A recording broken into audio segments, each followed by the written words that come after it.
आज हम एक ऐसे केस को समझने की कोशिश करेंगे जिसने न सिर्फ भारत बल्कि पूरी दुनिया को हिलाकर रख दिया था। ये एक ऐसा मामला था जो भारत के इतिहास में एक टर्निंग पॉइंट बन गया और इसने पूरे देश की अंतरात्मा को झकझोर दिया। ये बात बिल्कुल सही है। ये सिर्फ एक क्राइम की कहानी नहीं है। ये एक ऐसी घटना है जिसने महिलाओं की सुरक्षा और हमारे जस्टिस सिस्टम पर बहुत बड़े और गंभीर सवाल खड़े कर दिए।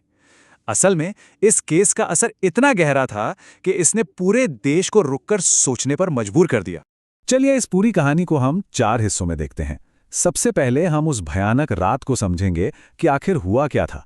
फिर हम देखेंगे कि कैसे पूरा देश गुस्से में एक साथ उठ खड़ा हुआ। इसके बाद न्याय के लिए जो लंबी लड़ाई चली उस पर बात करेंगे और आखिर में ये देखेंगे कि इस केस ने हमारे देश पर क्या स्थायी असर छोड़ा। तो चलिए कहानी की शुरुआत से शुरू करते हैं। तारीख थी 16 दिसंबर 2012। एक ऐसी रात जो हमेशा के लिए भारत की यादों में एक दर्दनाक सच बनकर रह गई। हुआ ये कि एक युवती अपने दोस्त के साथ मूवी देखकर घर लौट रही थी। उन्होंने घर जाने के लिए एक बस पकड़ी जो उन्हें पहली नज़र में बिल्कुल सेफ लगी, पर उन्हें क्या पता था कि उस बस के अंदर उनकी जिंदगी हमेशा के लिए बदलने वाली थी। बस में पहले से मौजूद लोगों ने उन दोनों पर बेरहमी से हमला किया और करीब 1 घंटे की हैवानियत के बाद उन्हें चलती बस से सड़क पर फेंक दिया। असल में ये कोई अचानक हुआ हमला नहीं था। वो बस एक जाल की तरह थी और बस के अंदर जो कुछ भी हुआ वो सिर्फ एक हमला नहीं था, बल्कि वो इतनी ज्यादा क्रूरता थी जिसे शब्दों में बताना भी मुश्किल है। पीड़िता को बहुत ही गंभीर हालत में हॉस्पिटल ले जाया गया। डॉक्टरों ने उन्हें बचाने की हर मुमकिन कोशिश की, यहां तक कि बेहतर इलाज के लिए उन्हें सिंगापुर भी ले जाया गया। लेकिन कई दिनों तक जिंदगी और मौत के बीच लड़ने के बाद उन्होंने दम तोड़ दिया और उनकी मौत की खबर ने पूरे भारत में दुख और गुस्से की एक आग सी भड़का दी। इस घटना के बाद जो हुआ वैसा शायद ही पहले कभी देखा गया हो। ये अब सिर्फ एक क्राइम नहीं रह गया था, ये एक नेशनल मूवमेंट, एक राष्ट्रीय आंदोलन बन चुका था। हजारों ये सिर्फ एक नंबर नहीं है, ये उन लोगों की गिनती है जो दिल्ली और देश के दूसरे शहरों की सड़कों पर उतर आए थे। उनकी आंखों में गुस्सा था और दिल में बस एक ही आवाज, एक ही मांग थी, न्याय। और कमाल की बात ये थी कि ये किसी एक ग्रुप का प्रोटेस्ट नहीं था। इसमें स्टूडेंट्स थे, विमेन्स राइट्स ग्रुप्स थे, परिवार थे, समाज के हर तबके के आम लोग सब एक साथ आए और उन सबकी एक ही आवाज थी, एक ही मांग, जस्टिस। उस समय मीडिया ने भी बहुत बड़ा रोल निभाया। इस कहानी को देश के कोने कोने तक पहुंचाया गया।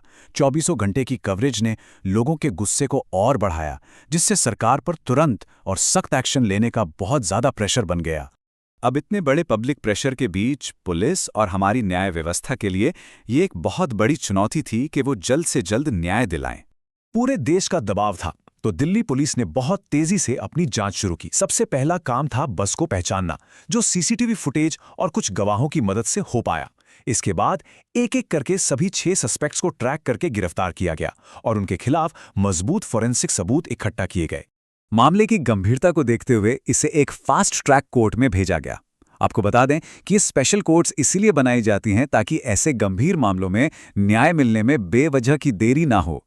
खैर, मुकदमा चला और सबूतों के आधार पर अदालत ने 4 बालिग आरोपियों को दोषी पाया और उन्हें कानून के तहत सबसे सख्त सजा यानी मौत की सजा सुनाई गई। इस फैसले को न्याय की दिशा में एक बहुत बड़ा कदम माना गया। लेकिन इस केस का असर सिर्फ कोर्ट के फैसले तक ही सीमित नहीं रहा। सच तो ये है कि इसने भारत में महिलाओं की सुरक्षा को लेकर एक परमानेंट बदलाव की नींव रखी। इस केस ने भारत के कानूनों को हमेशा के लिए बदल कर रख दिया।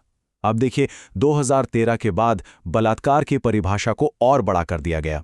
सजा को पहले से कई ज्यादा सख्त बनाया गया और ऐसे मामलों को तेजी से निपटाने पर जोर दिया जाने लगा।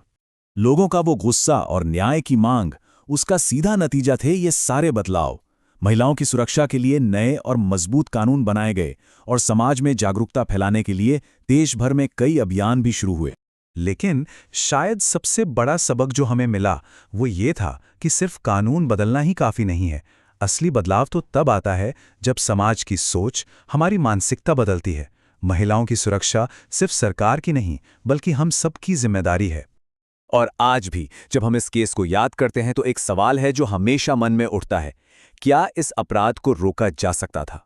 अगर समाज, अगर हम सब समय पर जागरूक होते, देखिए, निर्भया केस सिर्फ एक क्राइम की कहानी नहीं है। ये भारत की चेतना पर एक गहरा निशान है। एक ऐसा निशान जो हमें हमेशा याद दिलाता है कि अभी भी बहुत कुछ किया जाना बाकी है।